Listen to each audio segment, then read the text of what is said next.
You are the salt of the earth. But if the salt loses its saltiness, how can it be made salty again? It is no longer good for anything except to be thrown out and trampled underfoot. You are the light of the world. A town built on a hill cannot be hidden. Neither do people light a lamp and put it under a bowl. Instead, they put it on its stand, and it gives light to everyone in the house. In the same way, let your light shine before others, that they may see your good deeds and glorify your Father in heaven. Do not think that I have come to abolish the law or the prophets. I have not come to abolish them, but to fulfill them.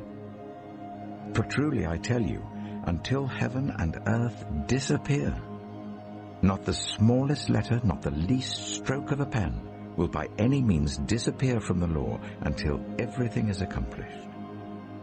Therefore, anyone who sets aside one of the least of these commands and teaches others accordingly will be called least in the kingdom of heaven. But whoever practices and teaches these commands will be called great in the kingdom of heaven. For I tell you that unless your righteousness surpasses that of the Pharisees and the teachers of the law, you will certainly not enter the kingdom of heaven. You have heard that it was said to the people long ago, "You shall not murder, and anyone who murders will be subject to judgment."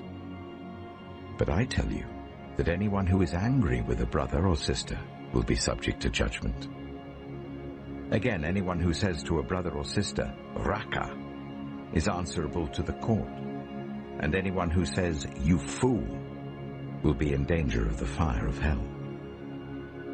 Therefore, if you are offering your gift at the altar and there remember that your brother or sister has something against you, leave your gift there in front of the altar. First, go and be reconciled to them. Then come and offer your gift. Settle matters quickly with your adversary who is taking you to court. Do it while you're still together on the way, or your adversary may hand you over to the judge, and the judge may hand you over to the officer, and you may be thrown into prison. Truly I tell you, you will not get out until you have paid the last penny.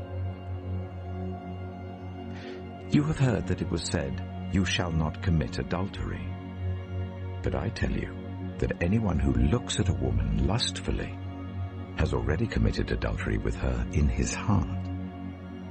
If your right eye causes you to stumble, gouge it out and throw it away.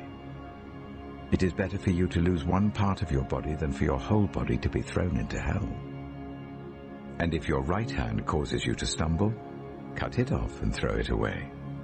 It is better for you to lose one part of your body than for your whole body to go into hell. It has been said, anyone who divorces his wife must give her a certificate of divorce. But I tell you that anyone who divorces his wife except for sexual immorality makes her the victim of adultery, and anyone who marries a divorced woman commits adultery.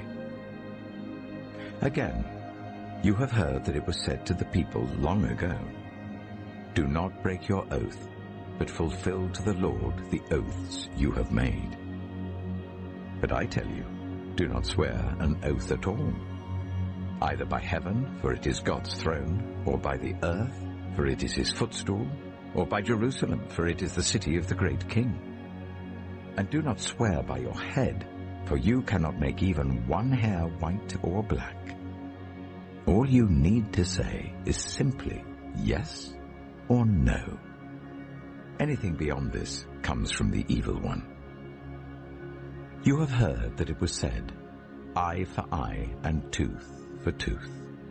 But I tell you, do not resist an evil person. If anyone slaps you on the right cheek, turn to them the other cheek also. And if anyone wants to sue you and take your shirt, hand over your coat as well. If anyone forces you to go 1 mile, go with them 2 miles. Give to the one who asks you, and do not turn away from the one who wants to borrow from you. You have heard that it was said, "Love your neighbor and hate your enemy." But I tell you, love your enemies and pray for those who persecute you, that you may be children of your Father in heaven. He causes his sun to rise on the evil and the good, and sends rain on the righteous and the unrighteous. If you love those who love you, what reward will you get? Are not even the tax collectors doing that? And if you greet only your own people, what are you doing more than others? Do not even pagans do that? Be perfect, therefore, as your heavenly Father is perfect.